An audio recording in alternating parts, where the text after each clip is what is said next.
Olá, meu amigo, tudo bem? Tudo na paz com vocês? Preparado aí para mais uma mensagem sobre José, mais um dia dessa semana aí. Eu não sei quantos de vocês têm acompanhado, não falo apenas esses vídeos, tá? Mas realmente ido a uma igreja adventista e participado da semana de oração jovem Valores de José.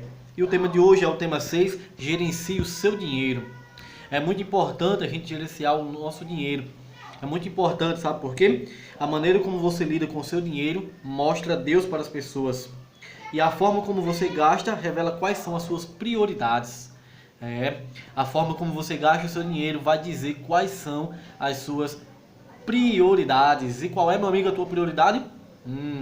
Uma coisa interessante também, quando se fala de dinheiro, meu amigo, as pessoas já pegam no pé, as pessoas já ficam com uma pulga atrás da orelha, porque dinheiro, meu amigo, quer ver um defunto levantar? Fala de dinheiro. É claro que isso é apenas uma brincadeira, mas de fato uma brincadeira que tem um fundo de verdade nela. Porque realmente hoje as pessoas, nós vivemos em um mundo capitalista e o dinheiro ele move, ele movimenta, porque o dinheiro dá poder, e quando o dinheiro dá poder, meu amigo, até a pessoa muda também. A pessoa muda, não somente a vestimenta, não somente o jeito de falar, mas muda muitas vezes o caráter. Aliás, muda o caráter não, apenas revela o verdadeiro caráter que aquela pessoa tem. E enfim, José, ele foi um homem que foi rico no início, quando jovem, na casa de seu pai, porque o seu pai era rico, mas aí foi vendido como escravo e viveu como escravo até mais ou menos os seus 30 anos de idade. É claro que nesse inteirinho, entre os 17 e os 30 anos de idade, esses 13 anos aí, José passou um período muito bom na casa de Potifar. Mas enfim, ele não passava de um servo, de um escravo, e aí depois foi parar na prisão, até que depois de 2 anos na prisão, desculpa aí, tá? Depois de 2 anos na prisão, ele consegue aí, então, uma promoção bem legal, porque ele revela o sonho de Faraó. E veja só o que está escrito aqui, ó. Gênesis capítulo 41, verso 15 e 16, verso 16, 15 e 16 diz assim, ó. Ouvi dizer, porém, a teu respeito, que quando ouves um sonho, podes interpretá-lo. Aí José respondeu: não está isso em mim, mas Deus dará a resposta favorável ao faraó. Meu amigo, esse José é demais, porque José tinha tudo. Ó. José podia ter pego a mulher de Potifar, mas ele disse: eu não vou fazer isso porque Deus não me permite. José poderia, depois que saiu da prisão, dizer assim: pode falar, faraó, porque eu interpreto os sonhos e eu digo justamente aquilo que você quer saber. Mas ele também não disse isso. Ele disse assim: olha, eu não sei de nada. Meu amigo, o poder não está em mim não. Está naquele, ó, lá em cima. No Deus. Cara, quando a gente honra a Deus, meu irmão, não é negócio de retribuição não, mas quando a gente honra a Deus, Deus ele também nos honra. É interessante porque José, ele poderia muito bem simplesmente ter batido no peito e ter dito assim: eu consegui, pelos meus esforços. Mas José, ele sabia de onde vinha a sua força, e José sabia de onde veio aquela oportunidade que agora ele estava diante do faraó. E com uma sabedoria imensa, dada por ele mesmo? Não, dada por Deus. Uma sabedoria dada por Deus e adquirida e aprendida e lapidada durante o tempo que ele passou na casa de Faraó e também, aliás, na casa de Potifar e também lá na prisão. Meu amigo, deixa eu te dizer uma coisa: quando se trata de dinheiro, quando se trata de finanças, essa é uma coisa muito importante, porque se tem uma coisa que é tratado muito na Bíblia é a respeito de dinheiro. Foi Jesus quem disse que aonde está o nosso tesouro, ali também está o nosso coração. E se o nosso tesouro está na terra, o nosso coração está na terra. E se o nosso coração está na terra, dificilmente nós vamos ganhar tesouros no céu. E esses tesouros no céu, eu estou falando a respeito da salvação. Porque viver 90 anos aqui, 100 anos, 800 anos, não se compara a viver toda a eternidade com Jesus. Ou você compararia? Mas é claro que não. Agora, preste bastante atenção. Faraó, ele sonhou com 7 vacas gordas que eram comidas, engolidas por 7 vacas magras. E depois, ele se perturbou com aquele sono, acordou. E depois ele voltou a dormir. E quando ele voltou a dormir, ele sonhou com 7 espigas de milhos gordas que foram engolidas ou comidas por 7 espigas mirradas, ou seja, murchinhas. E aí ele acordou daquele sono, com aquele sonho que não era um sonho legal, era um pesadelo realmente para ele. E ele ficou perturbado e ele queria descobrir o que significava aqueles sonhos.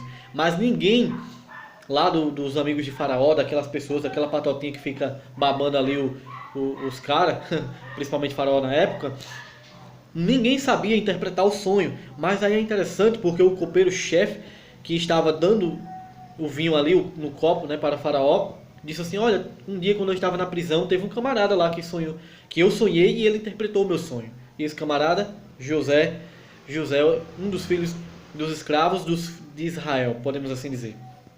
E enfim, José apareceu ali. E quando o Faraó perguntou a José qual era a interpretação do sonho, José disse: olha, eu vou te dar a interpretação porque o Senhor lá no céu já me deu. E quando José deu a interpretação do sonho, o Faraó perguntou: e o que faremos? Aí José entrou dando um conselho que deveria escolher um homem inteligente, que soubesse poupar, que soubesse economizar, porque ia vir uma grande fome, ia vir um tempo de fartura, mas depois desse tempo de fartura ia vir um tempo de fome. E hoje, infelizmente, principalmente no Brasil, aqui tem um dado que diz que 64% das famílias estão endividadas. Imagina aí, meu amigo, é um número alarmante, 64%. E é interessante porque quando nós temos dinheiro, quando nós temos muito dinheiro, nós gastamos de toda maneira, gastamos sem nem saber em que. E a grande maioria, com coisas que é supérflua, com coisas que não era tão importante, principalmente no momento. Então saber economizar é uma virtude. Hoje eu posso realmente dizer que isso é uma virtude, saber economizar. E aí José falou a respeito disso, e José recomendou economizar 20% a cada ano. E com isso aí, o Egito conseguiu passar 7 anos de pura seca, mas ao mesmo tempo tinha mantimento para todos esses anos, porque José teve a sabedoria de Deus e ele conseguiu tirar não somente o Egito de uma enrascada, como outros países vinham até o Egito para comprar mantimento, porque lá eles não tinham. E tudo isso, sabedoria dada por Deus. E José sabia muito disso. José foi tido como um camarada, o governador de Israel, aliás, o governador do Egito. Abaixo de Faraó, José mandava em tudo. Ninguém levantava nem um pé nem a mão se José ele realmente não desse a ordem. Mas isso aí quem deu? Faraó. Agora, foi Faraó simplesmente? Claro que não. Foi Deus. Foi Deus. Agora por que, meu amigo? Primeiro, porque José ele foi fiel a Deus.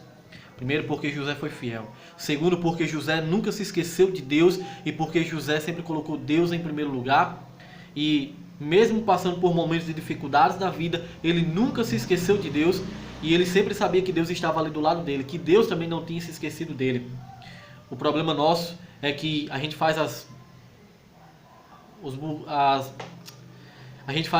nossas, causamos os problemas e queremos colocar a culpa em Deus.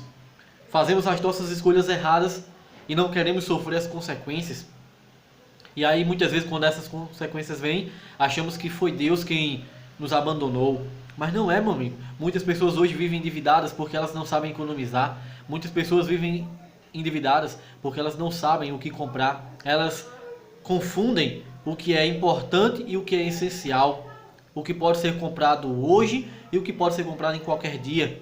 E na maioria das vezes que as pessoas fazem compra, elas compram o que elas não precisam. E como eu falei em outro momento, nós gastamos o dinheiro que não temos para comprar o que nós não precisamos. Desculpa. Para mostrarmos às pessoas que a gente não gosta e que não estão nem aí para nós. É simplesmente isso que nós fazemos. Outra coisa também, sabe por que muitas vezes nós somos tão endividados e que nós somos tão pobres, eu posso dizer assim essa palavra, na verdade não é pobre, a palavra correta seria porque a gente não prospera, porque nós somos infiéis a Deus. Nós somos infiéis a Deus no dinheiro, naquela 10ª parte que Deus pediu para ele, que é o dízimo.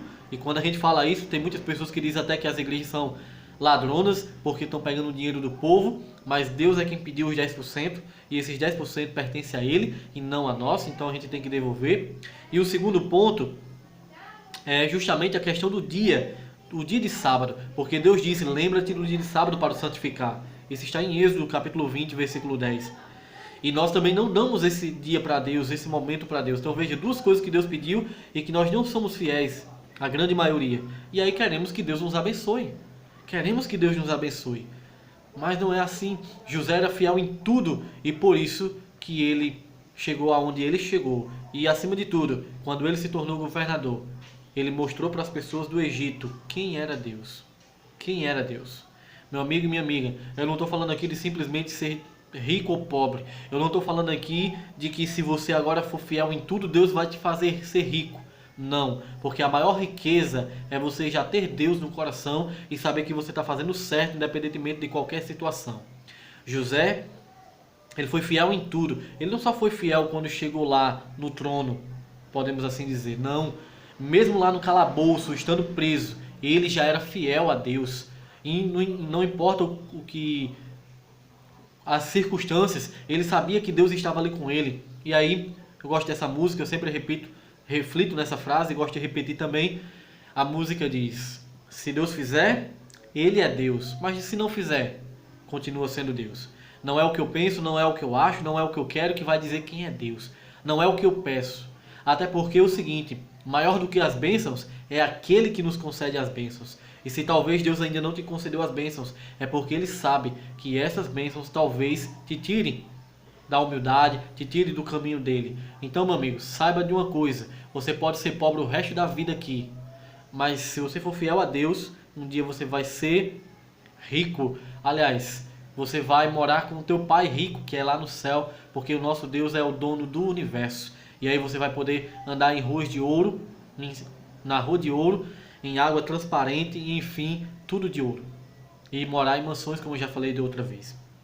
Lembre-se sempre disso. Se você puder, feche os teus olhos. Bondoso Deus, bondoso Pai, maravilhoso Senhor, que o Senhor nos ensine a sermos verdadeiramente fiéis ao Senhor. Que não venhamos pensar em simplesmente querer fama e poder aqui nesse mundo, mas que nós possamos, Pai querido, acima de qualquer coisa, querermos exaltar e engrandecer o Teu nome. Queremos morar ou à sombra da Tua cruz ou no brilho da Tua glória. Que o Senhor nos abençoe e nos ilumine, no nome e por amor de Jesus. Amém. Não se esquece, a mensagem da cruz é loucura para os que se perdem, mas para os que são salvos é o poder de Deus. Um abraço e até mais, se Deus quiser. Valeu!